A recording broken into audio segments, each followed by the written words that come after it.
রবিবারের শুভ দুপুরে শুভেচ্ছা জানিয়ে আজকে আমি আবার চলে এলাম রান্নাঘরে।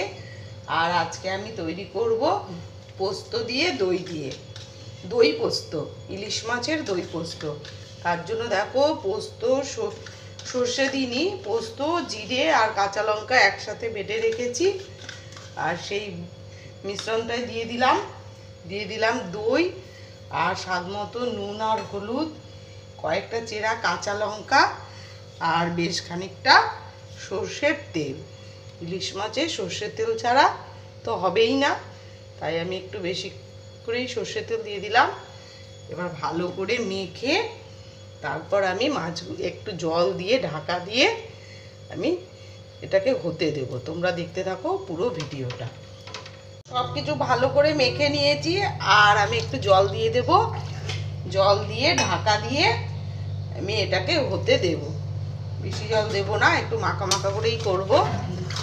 এবারে ভালো করে আর একটু জলের সাথে মিশিয়ে নিচ্ছি, তারপর ঢাকা দিয়ে আমি এটাকে কিছুক্ষণ হতে দেব। আর একটু জল লাগবে আমার। ঢাকা দিয়ে ইলিশ মাছটাকে হতে দিলাম।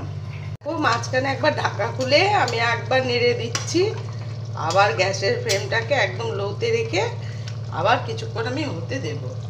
রেডি হয়ে গেল আমার দই পোস্ত দিয়ে ইলিশ মাছ। দেখো রেসিপিটা তোমাদের কেমন লাগলো একবার জানাবে। আর রেসিপিটা ভালো লেগে থাকলে লাইক কমেন্ট ও শেয়ার করে দিও। একটু তোমরা বেশি বেশি করে সবাই শেয়ার করে দিও আর একটু আমার পাশে থেকো। আমি তো অনেক রকম করে ইলিশ মাছ রান্না করেছি, আজকে একটু অন্য রকম করেই করলাম। সর্ষে দিইনি, পোস্ত আর দই দিয়েই ইলিশ মাছটা করলাম। এটা দারুণ লাগে খেতে, তোমরা একবার অবশ্যই করে দেখো এইভাবে, আশা করি তোমাদের খুবই ভালো লাগবে।